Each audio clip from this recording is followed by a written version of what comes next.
like most of us who grew up when we did. And only now did I realize I've been getting. For many who grew up in the era of daytime television, Oprah Winfrey was more than a talk show host. She was a cultural institution, a beacon of wisdom, warmth, and relatability. Her show was a daily ritual for millions, offering a blend of emotional storytelling, self-help advice, and celebrity interviews that felt like intimate conversations with a trusted friend.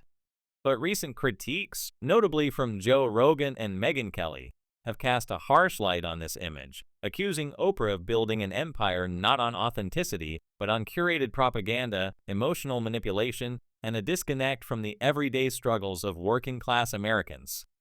Their scathing commentary, laced with humor and brutal honesty, has sparked a re-evaluation of Oprah's legacy, prompting questions about whether she's the moral compass she's been celebrated as or a billionaire lifestyle mogul whose empire thrives on vibes, velvet quotes, and carefully staged vulnerability. The Oprah Winfrey Show, launched nationally in 1986 from Chicago, was a phenomenon.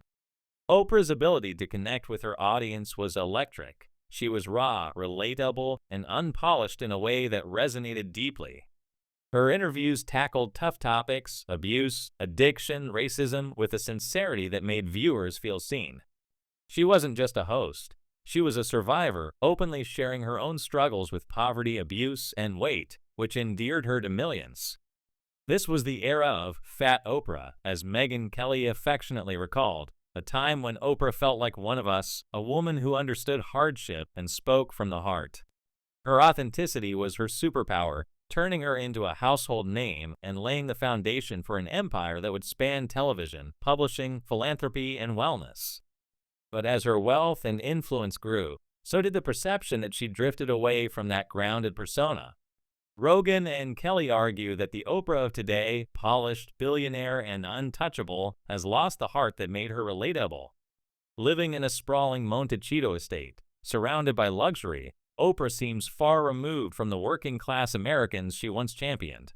When was the last time she spent time with someone who clocks into a 9-to-5 job, struggles with bills, or lives paycheck to paycheck? Her world, they suggest, is one of kale smoothies, chakra coaches, and $39 candles, a far cry from the Chicago studios where she first connected with the masses. Their critique goes beyond lifestyle disconnect. Rogan and Kelly accuse Oprah of peddling propaganda disguised as journalism. Megyn Kelly, reflecting on her own journey as a journalist, admitted she once took Oprah's carefully crafted TV segments as gospel. Like many, she trusted the emotional narratives Oprah presented, from tearful interviews to inspirational stories. But as a reporter, Kelly began to see through the veneer. Oprah, she argues, isn't a journalist but a propagandist, pushing messages that align with her beliefs rather than seeking objective truth. This realization hit Kelly like a lightning bolt. Oprah's empire is built on emotional manipulation, not factual reporting. One of the most damning examples they cite is Oprah's handling of the Michael Jackson documentary, Leaving Neverland. In a follow-up interview, Oprah sat down with the accusers but failed to challenge their claims, despite known inconsistencies and lawsuits against Jackson's estate that raise questions about credibility. Rogan was incensed, pointing out that a true journalist would have pressed for answers, asking tough questions about motives or evidence. Instead, Oprah nodded along, amplifying the narrative without scrutiny. This, they argue, is emblematic of her approach, prioritizing emotional storytelling over journalistic rigor. Her interview with Meghan Markle followed a similar pattern, accepting claims of royal family racism without follow-up or verification, further cementing the perception that Oprah's platform is more about narrative than truth. The critique extends to Oprah's role in promoting wellness gurus and self-help philosophies that, in hindsight, seem questionable. Take The Secret, the 2006 book Oprah championed, which sold over 20 million copies. Its core idea that positive thinking and vision boards could manifest wealth, health, or success captivated audiences, but also drew criticism for its lack of scientific grounding. Rogan recounted friends who believed they could become astronauts or celebrities by pasting photos on a board, only to be disappointed when reality didn't comply. More troubling, he noted cases where people with serious illnesses like cancer were encouraged to vibe higher instead of seeking medical treatment, with tragic consequences. Oprah's endorsement gave The Secret legitimacy, turning it into a cultural phenomenon despite its shaky premise. Then there's Dr. Oz, whom Rogan jokingly called Oprah's personal Frankenstein project. Launched into the spotlight by Oprah, Dr. Mehmet Oz became a household name, dispensing health advice that ranged from practical to dubious. Rogan mocked Oz's promotion of raspberry ketones as a weight loss miracle, likening it to peddling magical potions. Similarly, Dr. Phil, another Oprah protege, was described by Kelly as a deep-fried motivational menace, whose credentials seem to stem more from Oprah's endorsement than from expertise. Both figures, Rogan and Kelly argue, are products of Oprah's ability to elevate personalities into cultural icons, often without sufficient vetting, leading to a legacy of questionable advice and overhyped solutions.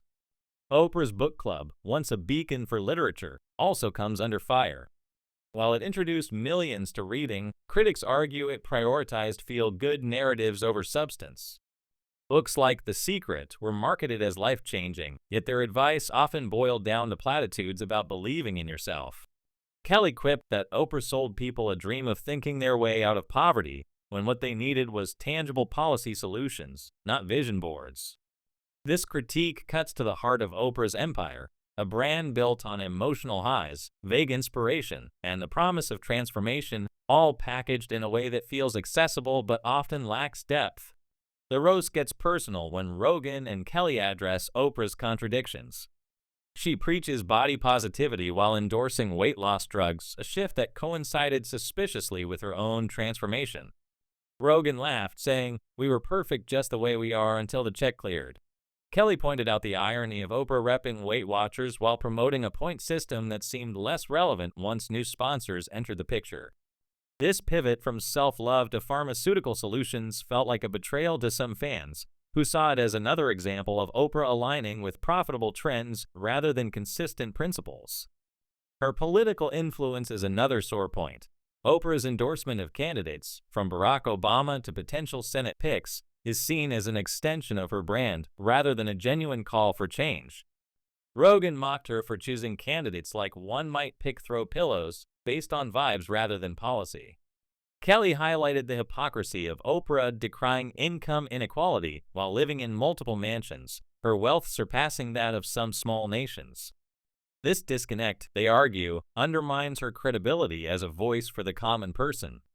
Her speeches at events like the Democratic National Convention, where she spoke of taking only what you need, rang hollow against the backdrop of her opulent lifestyle. Perhaps the most striking critique is Oprah's handling of sensitive stories.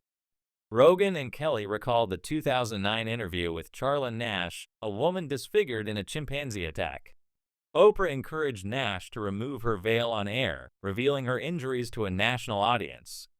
The moment, meant to be empathetic, felt exploitative to critics, as if Oprah was prioritizing dramatic television over the guest's comfort. Similarly, her use of stories about childhood abuse, including her own, has been criticized as a tool for self-valorization rather than genuine advocacy.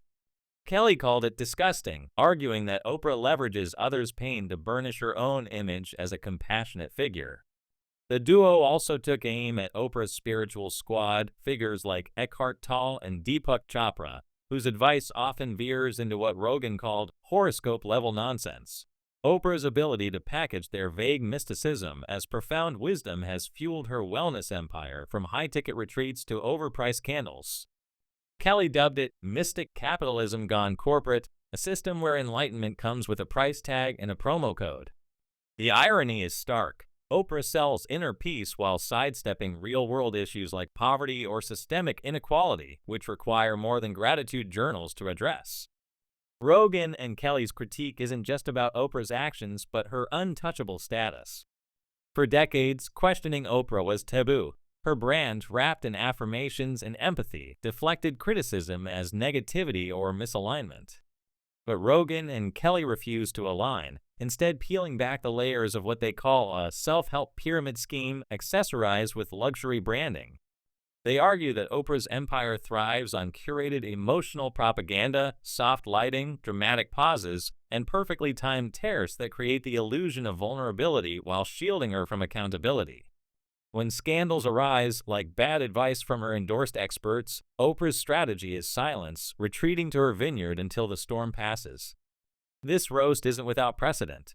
Comedian Tim Dillon has also taken shots at Oprah, mocking her spiritual talk as gypsy curses and questioning her authenticity. His humor echoes Rogan and Kelly's point. Oprah's empire is a performance, a billion-dollar theater production built on emotional manipulation. Her fans, however, remain devoted, seeing her as a beacon of hope and inspiration. To them, her tears, her book club, her interviews are genuine acts of service, not calculated branding. This divide between believers and skeptics underscores the complexity of Oprah's legacy.